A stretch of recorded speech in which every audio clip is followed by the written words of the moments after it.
Welcome to the haunted tales from the old rocking chair. And now, your host, Christina Spencer.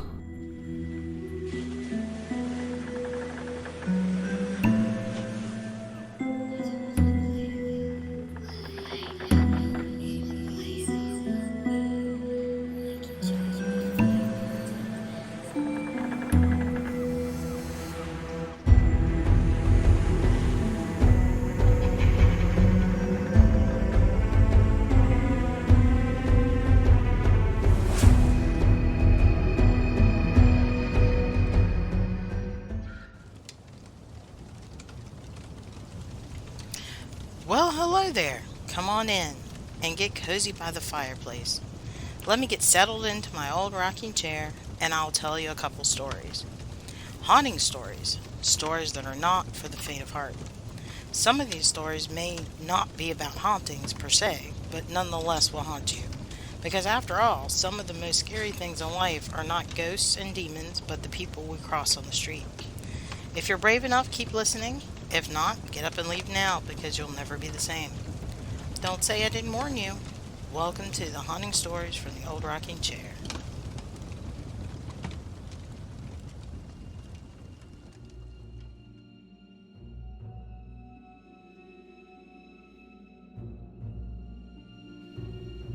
In My Room, a True Story, written by Buffy1973.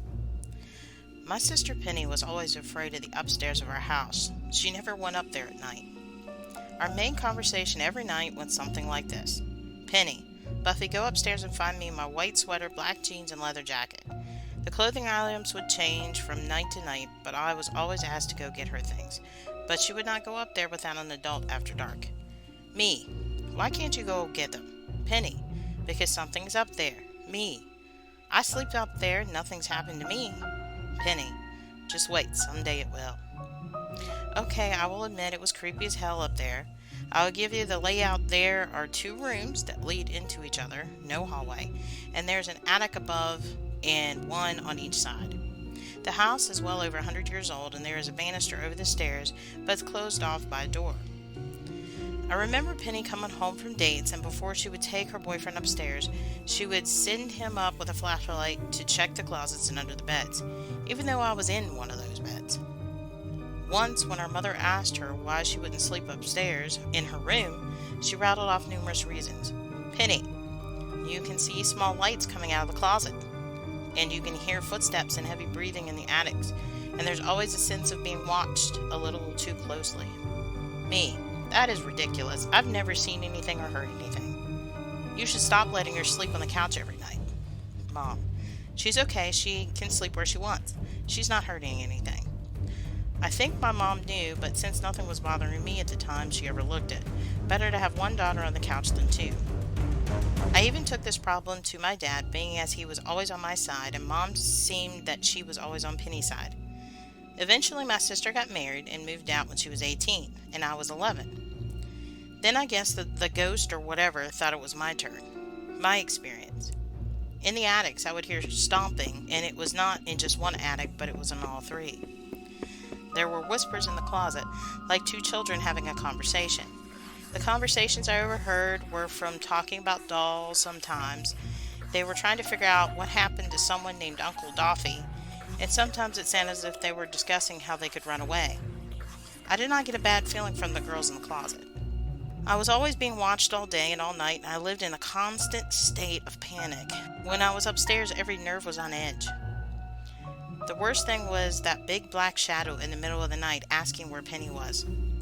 The voice wasn't the voice of a kid. It sounded like it came from someone who smoked 4 packs a day for 50 years. The black shadow asked for my sister 6 times every night. When I would not answer out of fear, the shadow would even throw things at me. Books, figurines, and even a picture. Then it was my turn to sleep on the couch. And then I understood my sister. It was an excuse. She actually heard these things. I never understood why I didn't until after Penny moved out and I was bullied by the ghost or whatever it was. That's what this entity was. A bully.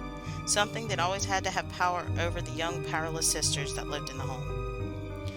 Fast forward 2 years after Penny was gone, she had her own home by then. My oldest sister Janie couldn't afford the house she was renting due to being in the middle of a divorce. She brought her 3 kids and moved in with us.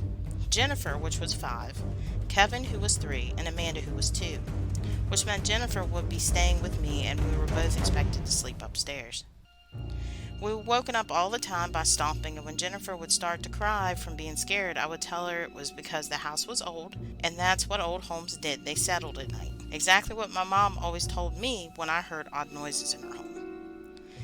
Jennifer's 6th birthday rolled around, and my mother buys her one of those creepy clown dogs. You know, the ones with the plastic head, a wire body under the clown clothes, and has the most insanely evil laugh. That clown was always going off all by itself at night, never during the day. One night I decided I had enough, so I got out of bed and went over to take the batteries out. But when I opened the battery pack, no batteries were inside. I told my mom and older sister, but no one cared, or they thought it was an overactive imagination. Penny believed me though. So the next day I got up and threw it in the attic, but it would still go off in the middle of the night. Then one day I came home and the doll was out of the attic and sitting on a chair across from my bed. When I asked who put it there, no one knew. We ended up burning that doll. Penny came and burned sage in our home. Now that I'm grown up, my kids who like to stay with my mom always tell me about their things being moved and their chargers being jerked from the wall. But I still feel that it waits to this day for Penny to come home. Maybe because she feared it the most, I don't know. But I know that the bully brought me a lot closer to my sister, for whom I couldn't possibly live without now.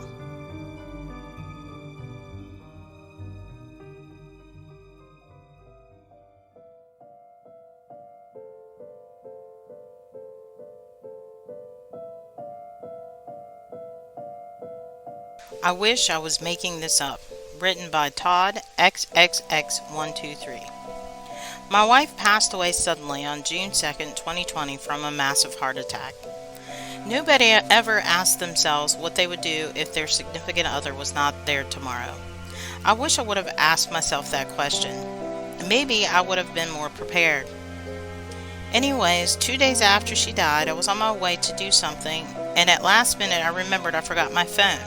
I went back into the house through the hallway and entered my room, got my phone, and crossed back into the hallway where I froze in my tracks.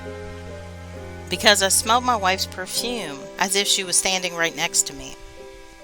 I forgot to say that I knew my wife for 31 years and had been married for 23 years. So that was the first strange thing. Next, about a week and a half ago, I went and collected my wife's ashes. I placed them on the coffee table in the living room that same day. I had someone answer an ad that I had placed on the OfferUp app. I was selling a lamp and I was accepting the person's offer. The guy showed up about 5:30 p.m. and bought the lamp. While he was here, he was asking if I was selling anything else. I replied, yes, I have a chandelier hanging up in the back of the garage that's for sale. I got it down and showed it to him. I also said I have a gas-powered skateboard that I'm selling. It's in the house all boxed up because it's for sale on eBay. Well, he passed on both items. A few hours later, I would get a notification on my Instagram page that someone had liked one of my posts and the person had liked 2 pics I posted, which is not uncommon. I did not even bother to look at it.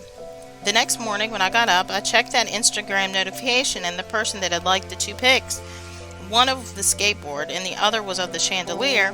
Now these posts are very far apart. In fact, you have to scroll down on my page about 20 pics to get to the chandelier. The person that liked the photos, their account was Carrie Mill, which was my wife's maiden name. So I clicked on the account, and one of the people that followed her was her niece. Another person that followed her was a manager at the apartment building that we used to live in. Weird, right?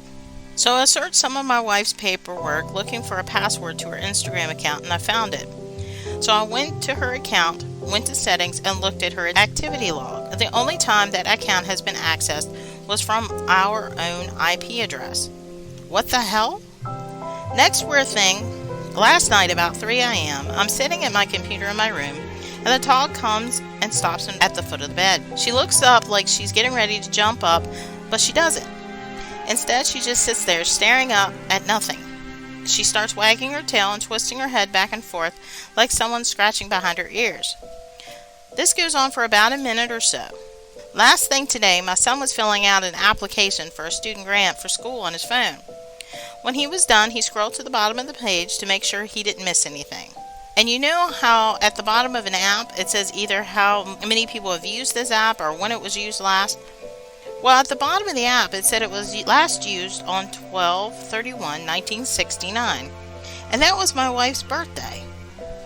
I wish I was making this up, but I'm not. I just want to thank everyone for the comments and support. It's really helped me. I even want to thank the ones that don't believe my story and are skeptical of it.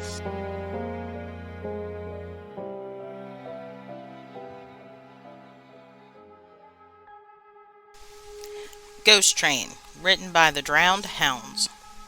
I was 22 years old and just moved in with my cousin. We had a band, so of course we tried to party hard. That being said, we always had a full house of bandmates hanging out. One spring night, we were done practicing and chilling in the living room.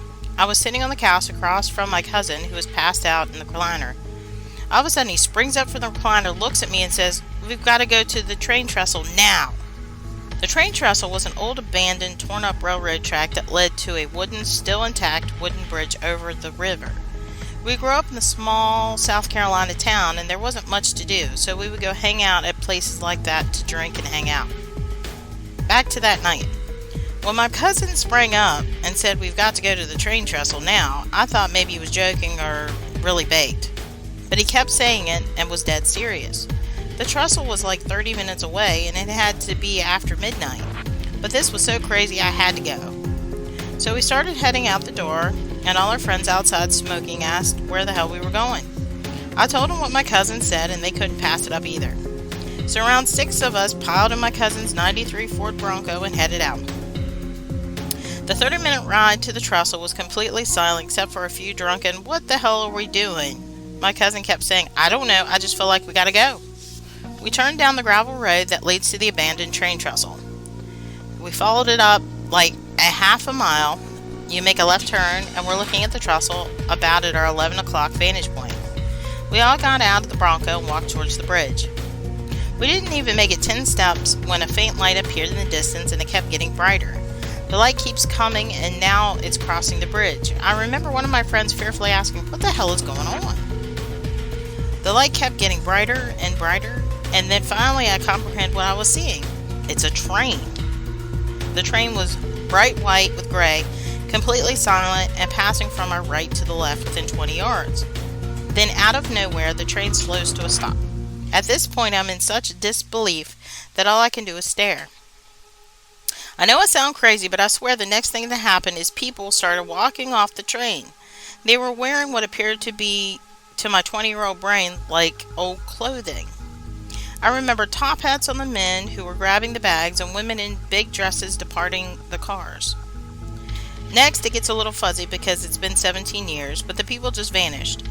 The completely silent train started moving again and slowly disappeared to our left. After the train disappeared, we were in complete shock.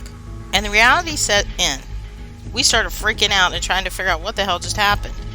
I can't remember who yelled it, but someone screamed, "Let's get the frick out of here." We all bolted to the Bronco and tore out of there. 17 years later, and I still remember it like it was yesterday.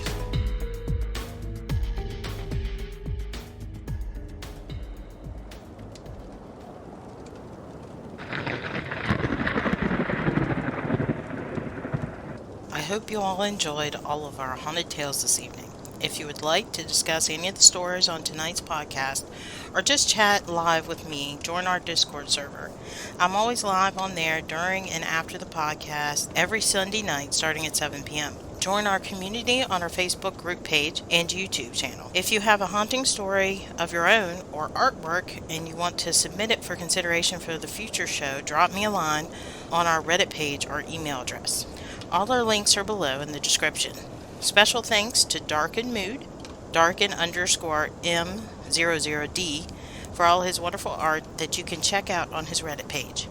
I want to thank all our brave storytellers, for without them there would be no show. A detailed list of story credits are in the description. But most importantly, I want to thank you, the listener, for taking time out of your day to listen to Haunted Tales from the Old Rocking Chair. I hope you have a wonderful night, And as always, sweet dreams.